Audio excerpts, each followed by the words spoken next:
provocation of a regional war, basically an Iraqi civil war becoming a regional war. It's a very bad outcome. It was a bad outcome 10 years ago, would have been, and it'll be a bad outcome now. Given your service on this issue and the fact that you think the Biden idea is a bad one, I'm just wondering now, without relitigating the issue or the controversy, looking back, is there anything you would have done differently in terms of the calls you made pertaining to the government and the military in Iraq? Yeah, well, pertaining to the government, I think I've said that the way in which we implemented the de-Baathification was wrong. We should have not turned it over to Iraqi politicians who have used it, particularly Shiite politicians have used it as a way to try to broaden the de-Baathification far beyond what it was, and that was certainly a mistake. Mark Halperin. Mr. Ambassador, I've read your piece in the Wall Street Journal, and I appreciate your commitment to trying to come up with solutions here. But basically, it seems to me what you're proposing is to double down on the policies that the Bush administration and you thought would lead to not just a democratic and independent Iraq, but a force for good in the region. Why should we continue to go back to, or even consider going back to, the same set of ideas to try to prop up a government with U.S. intervention, which seems to have failed and left us in this position? First of all, I'm not proposing to prop up any government. In fact, I explicitly said that we need a new government. As the president also implied on Friday, I think al-Maliki has a lot of blame for the situation. I've listed those problems in the Wall Street Journal today, among other things, purging the well-trained army right down to the battalion level and putting in his partisans. Let's not forget that the Iraqi army, with American help, defeated al-Qaeda in Iraq. By 2009, as General Petraeus has pointed out, we had defeated al-Qaeda, or the Iraqi army with our help had defeated it. So the purging of those people by al-Maliki is a precipitating event here. I'm not proposing to shore up al-Maliki. In fact, I explicitly call for him to resign as defense minister and minister of interior. What business is it of the United States at this point who's in the government of Iraq? Why isn't that up to the people of Iraq, civil society leaders there to figure it out, and not the United States? Because there's no one there who can do it, and there's no other country who can do it. My experience, the experience of Ryan Crocker, the experience of General Petraeus, the experience of all of us who've been involved in this for the last decade is that only the Americans can help the Iraqis broker across these sectarian and ethnic lines. There is nobody else who can do it, including the Iraqis. What's our record? We may regret that, but it's a fact. And facts have a nasty way of coming back and basically determining your options. Mark, I heard the question you were about to ask, and I've got to say, you said, what is our record there, despite the disasters? One disaster after another in Iraq. I've got to say, by 2009, 2010, 2011, our record was pretty damn good in getting the Sunnis to buy into the government. Of course, it all came after the surge, but our record was pretty good. You had journalists, and I keep talking about Dexter Filkins, who's not a better war reporter, first for the Times and then New Yorker. I remember having Dexter here, and he said he'd go back to the same neighborhoods in 2009 that he left in 2006. He didn't recognize the place. By 2011, there was a peace. It was a fragile peace, but there was a peace. So I will say, we are all asking some tough questions right here. I will say, though, the United States of America, our troops, the men and women in uniform, by 2009, 2010, had actually brought these sides together. Thomas. Mr. Ambassador, this is Thomas Roberts. So you subscribe to the ABM approach, anybody but Maliki? No.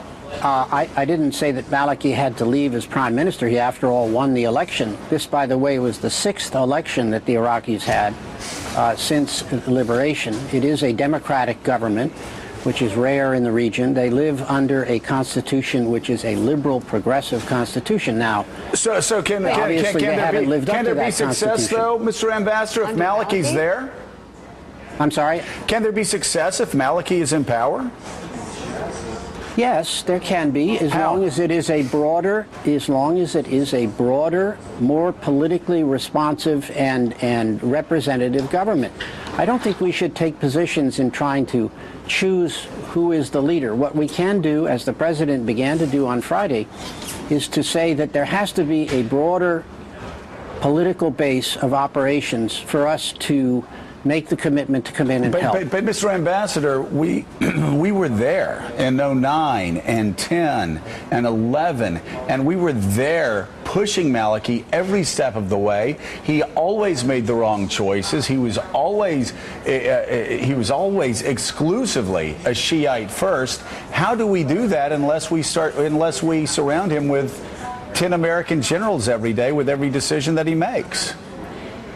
You know, one of the things that's been clear for 10 years is that you can't have a military strategy that is unconnected to the political strategy.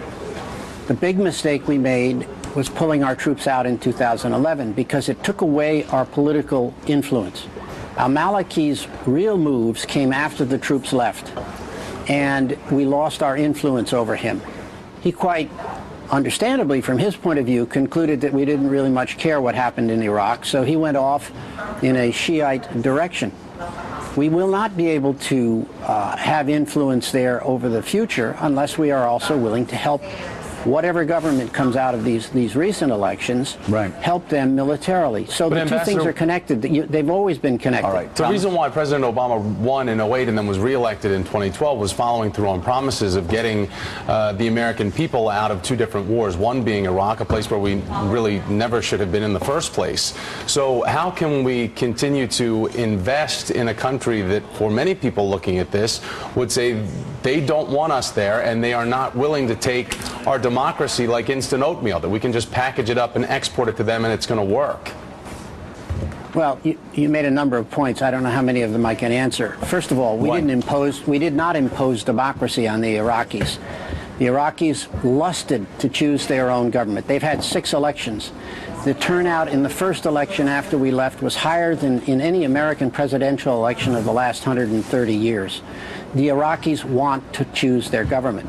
Let's not get into this. We're trying to shove democracy down somebody's throat. That's just simply not true. Well, we did take Saddam Hussein out, didn't we? I'm sorry? We did take Saddam Hussein out, didn't we? I'm having trouble. Here, go ahead. We did take Saddam Hussein out. Right. We did. America did, not the Iraqi people. Right. Therefore what? Therefore, we then tried to impose democracy in that country. We did not impose democracy. We didn't want to go in there and try to give them a democracy? The facts are completely in the other direction on that subject. Anyway, it's not the point right now. We are where we are.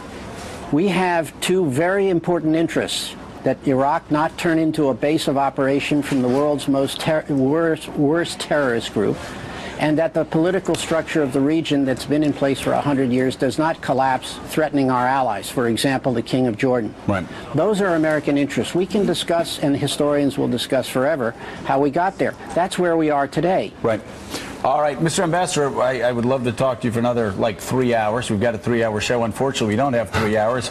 We didn't even get into Sistani, some absolutely fascinating developments, a man who actually forced the elections earlier. But Sistani now, of course, Mika, making a call for Shiites to go out and defend their land. One of the more remarkable figures over there. Paul Bremer, thank you for being with us. Thank you, Mr. Ambassador. Coming up next, nice to see you.